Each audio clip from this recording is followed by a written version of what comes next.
قلت لهم يا سيدي عجبني رقم 23، عجبني لوكا زيدان يا خوتي نورمال. كل شوفوا في الجزائر بكل عفويه نضحك نقصر نورمال. رفدوني حطوني ماشي حاجه جديده، انا انسانه مثيره للجدل ايجاسيوم. الهضره تاعي تطلع في لاكتواليتي في ليكسبلور، حاجه عاديه، الناس يضحكوا الناس يعايروا يسبوا نورمال. خرج واحد القهوي في قوبلي كبير تاع انا خشين نشوفوني. واش قال لهم؟ عطاني شره، قال لي حارس المرمى يحب الشباك نظيف، هذا اللي هضرها ما حارس المرمى ما شباكو نظيفه. انا نريبوندي لك على حساب الشره تاعك. انا كي كنت نلعب مباريات رسميه، كنت اتيتري، كنت جوار تيتولار. وزيد لك عفسه انا ديت التيتر تاعي في 2023. التيتر تاعي دوكا راه في الدار ويكبر قدام عيني، عنده 3 سنين. احكي لي نتايا واش درت؟ اوكي احكي لي على الشباك تاع اختك اللي ماشي نظيف، اللي راهي تلعب في دوزيام ديفيزيون، راهي تلعب على الطيحه.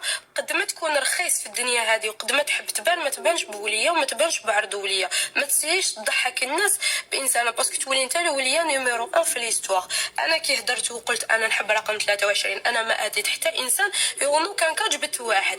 بصح انت مادام جاي عندي ونظافه الشباك، انا شباكي نظيفه، روح شباك اختك، وقبل ما تاس شباك اختك روح دير سيرتيفيكا على الشباك تاعك انت. باسكو شحال من واحد طايح انا الوغ هو اللي فويت اللي عنده في الشباك تاعو ما يخلصوش تاع الموطر تقولوا الشبكه بلي بيت.